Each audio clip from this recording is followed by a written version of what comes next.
It's Tuesday morning. ഈ video എടുക്കുമ്പോഴുള്ള mind set അല്ല ഇപ്പം ഇതിന് വോയിസ് ഓവർ കൊടുക്കുമ്പോൾ. രാവിലെ എഴുന്നേറ്റ് ബാൽക്കണി തുറന്നു വരുമ്പോൾ ഇതാണ് അവസ്ഥ. നമ്മുടെ വീട്ടിന് ചുറ്റും വെള്ളം.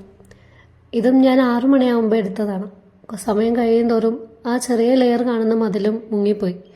ഫയർഫോഴ്സുകാർ വരും, അവരെ പതുക്കെ നമ്മളെ താഴേക്ക് ഇറക്കും എന്നൊക്കെ പറഞ്ഞപ്പോൾ ആദ്യം അതൊരു കണ്ടന്റ് ആക്കാമെന്ന് ഞാൻ വിചാരിച്ചു.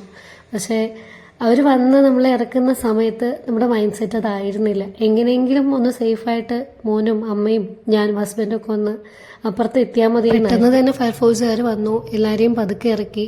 കുറച്ച് അപ്പുറത്തുള്ള ബ്രദറിൻലോടെ വീട്ടിലേക്കാണ് പോയത്. ആക്ച്വലി അത് അടുത്ത് തന്നെയാണ്, പക്ഷെ ആ വീട്ടിലേക്ക് പോകുന്ന വഴി മുഴുവൻ വെള്ളമാണ്. പിന്നെ അവിടെ എത്തിയ ശേഷം അവരുടെ ടെറസിൽ നിന്ന് നമ്മുടെ വീട്ടിന്റെ വെള്ളം കുറഞ്ഞോ എന്ന് നോക്കി നിൽക്കലായിരുന്നു ഇന്നലെ മുഴുവൻ. ഈ കാണുന്നതാണ് ഞങ്ങളുടെ വീട്ടിലേക്ക് പോകാനുള്ള വഴി. എന്തായാലും ഈവനിങ് ആകുമ്പോഴത്തേക്കും പതിയെ വെള്ളം കുറഞ്ഞു. എന്നാലും 2-3 ഡേയ്സ് കഴിഞ്ഞിട്ടേ അങ്ങോട്ട് പോകാൻ പറ്റുള്ളൂ.